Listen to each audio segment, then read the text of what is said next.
Assalamualaikum warahmatullahi wabarakatuh. Bersama saya Safwan Johari di channel ini.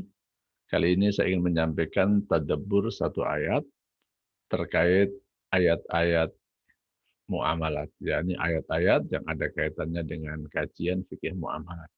Untuk kesempatan kali ini saya ingin menyampaikan firman Allah Subhanahu wa taala dalam surah Al-Baqarah ayat 168, yaitu a'udzubillahi minasyaitonirrajim. Bismillahirrahmanirrahim. يا أيها الناس كلوا مما في الأرض حلالا طيبا ولا تتبعوا خطوات الشيطان إنه لكم عدو مبين. Yang artinya, wahai orang-orang, wahai manusia, makanlah sebagian yang ada di bumi, yang halal dan yang thayyib. Dan jangan kamu ikuti langkah-langkah setan. Sesungguhnya setan itu merupakan musuh yang nyata bagi kalian. Para pemirsa sekalian, jika pada ayat sebelumnya saya sampaikan bahwa Allah menciptakan alam semesta ini, bumi dan semua yang ada di bumi adalah untuk manusia, untuk kita nikmati. Ya, sebagian kita konsumsi, sebagian mungkin ya kita lihat, kita pandang. Seperti gunung, kali, itu diciptakan oleh Allah untuk kita, tapi kita pandang saja. Kalau bensin, ya, minyak diciptakan oleh Allah untuk kita pakai sebagai sumber energi.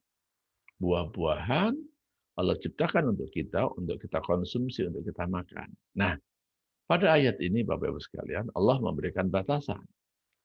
Kalau kamu mau makan, jangan semua dimakan. Ya, mimma fil ardi, sebagian saja. Termasuk kalau kita mendapatkan rezeki, jangan semua rezeki kita, jangan semua uang yang masuk ke kita digunakan untuk makan. Yang kita makan sebagian saja, mimma fil ardi. Nah, sebagian yang kita makan itu hendaknya ada dua persyaratan ini. Apa itu? Yang pertama adalah halal, yang kedua adalah thayyib. Halal itu adalah sesuatu yang baik menurut sudut pandang hukum. Menurut hukum Allah ini halal, boleh dimakan. Kalau thayyib, itu yang baik. Baik menurut Allah dan baik menurut kita, baik menurut orang lain. Kira-kira kalau bahasa saya, halal itu tinjauan hukumnya, thayyib itu tinjauan etikanya. Oke, saya kasih contoh ya. Kalau kita makan nasi, nasi ini milik kita sendiri. Tapi nasi ini sudah, maaf ya, sudah basi. Ini halal nggak ini? Halal, punya kita sendiri kok. Tapi bagus nggak? Nggak bagus. Sebab kalau dimakan mungkin nanti bisa menyebabkan sakit perut. Mungkin juga tidak. Ya. Nasinya sudah mungkin sudah 2 hari itu. Ya. Bagi sebagian orang makan nasi basi nggak apa-apa. Tapi bagi sebagian orang bisa sakit perut. Ya. Nah ini contoh makanan yang halal tapi tidak thayyib. Makanan-makanan yang sudah kadaluarsa, ini bisa kita katakan halal tapi tidak thayyib. Ini kalau kita lihat dari barangnya. Ada kalanya sesuatu yang tidak thayyib itu dari cara memperolehnya. Misalnya ya, kita jualan. Kita jualan makanan. Orang lagi pada butuh makanan yang kita jual ini, katakanlah sekarang lagi sulit untuk membeli beras misalnya. Nah, kita jual beras dengan harga yang mahal aja. Orang tetap aja mau. Kenapa? Ya mereka butuh beras, mereka butuh nasi. Ya. Dia kalau nggak beli ke saya nggak bisa beli lagi. Sekarang saya jual mahal aja, biarin aja, tetap aja dia mau datang. Dia mau beli. Halal nggak? Halal. Tapi nggak thayyib. Kenapa nggak thayyibnya? Karena ini akan memberatkan orang lain. Ya.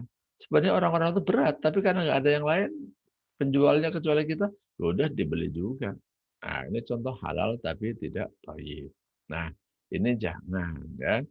Kalau saya contohkan dalam fikih ibadah nih ya, masalah hukum dan masalah akhlak. Contohnya begini, kalau saya sholat, orang laki-laki yang sholat itu wajib menutup auratnya. Aurat laki-laki itu cuma antara pusar sampai lutut saja.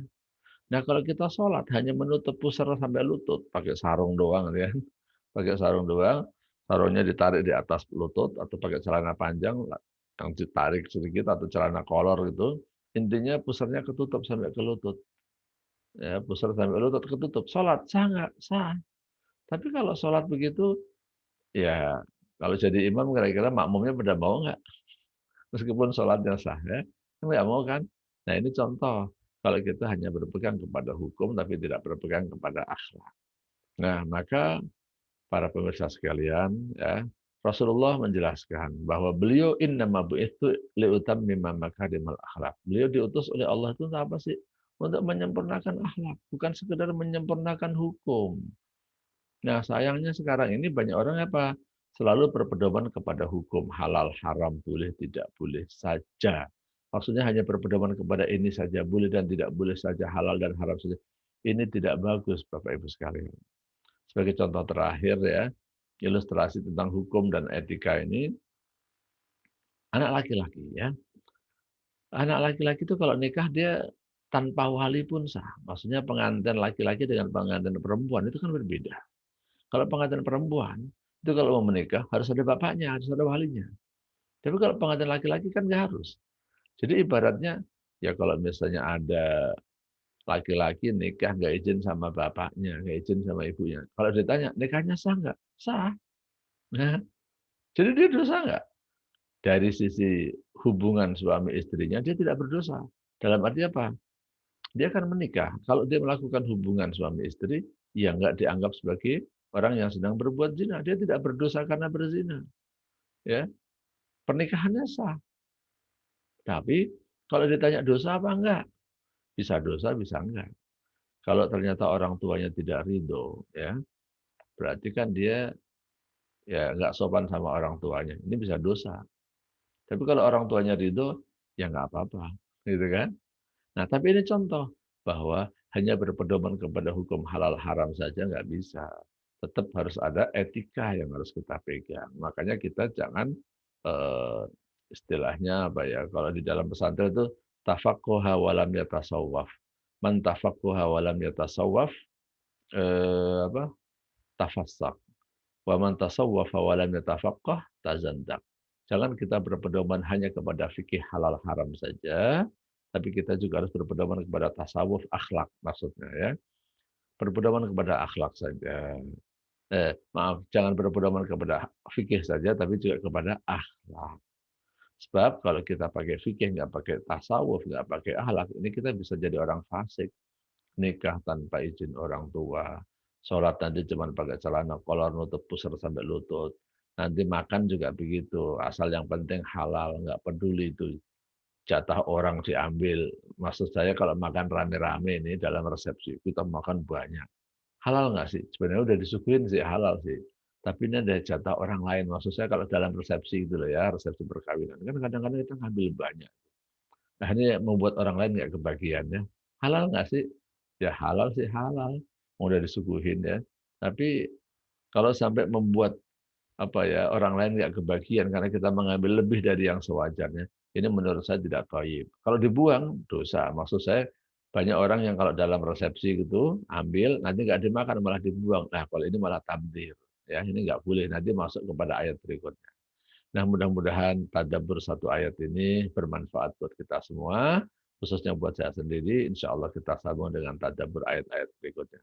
Kurang lebihnya saya mohon maaf. Wallahu a'lam bishawab. Wassalamualaikum warahmatullahi wabarakatuh.